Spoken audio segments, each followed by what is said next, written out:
voilà te leen nag dinaa leen ko xamal maanaam monde bi mi ngi jëm foo xam ne nii ndax gis ngeen bu yàggul képp yaa ngi dégg la nouvel ordre mondial lañ doon wax ñoom ñu ngi ci de seen agenda lañ yor de ñu ngi ci de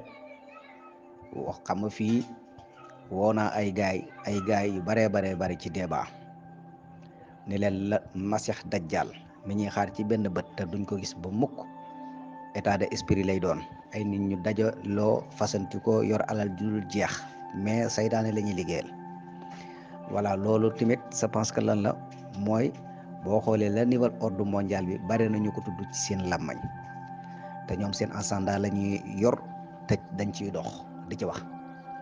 dëkk bu ci bëgg te bokkit dana la ci boole par force te ku xool adduna bi ni muy doxee ak ni muy déroulé nga xam ne kon kuy tiit war ngaa tiit surtout nag dëkk yi nga xam ne ni ay dëkki jullit lañ parce que lu tax mooy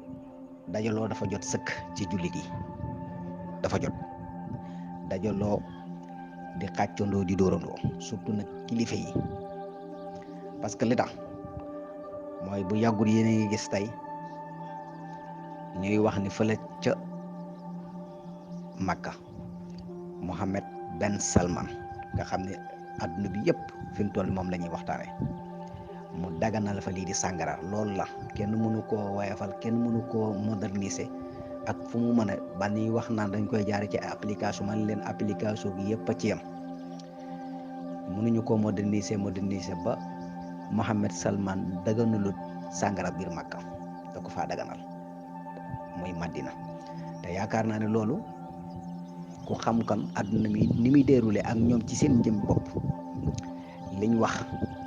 ñoom ñu nga ca bokk nañ ci wala bokku na ci loolu ci kanam lay leer waaye daal jullit yi war nañu am taxawaay bu mat sëkk xam naa ne nag bu ñu demee ba nga xam ne nag daanaka mën naa ni féeta nañ leen kaw bu boobaa tamit ñoo ko def ndax jullit dañoo war a mel ni tabax waaye loolu tey borom xam-xam yi wax nañ ci waxati mais fi mu toll mënoo xam kenn ku nekk yaa ngi sa ruq voilà jàpp ne loolu moo lay sowe mooy sowe sa diine non demewul noonu parce que boo xoolee tey jii la Ben Salman defee ne xam nga ne tey yéefar yi am nañ ndam suñ kaw voilà damaa xamul nag fu ñuy mujjee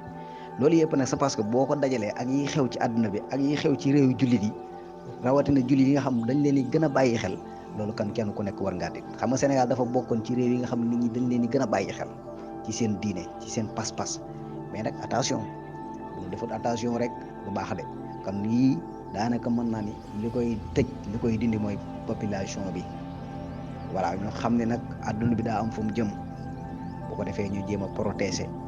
yooyu nga xam dafay jóge ci occidentaux yi muy ay état d'esprit yoo xam ne ñoom ñu ngi ciy dox chaque jour bis bu yàlla sàkk ngeen baal ma ci kàddu yu guddi yi mais daal ku tiitul war ngaa di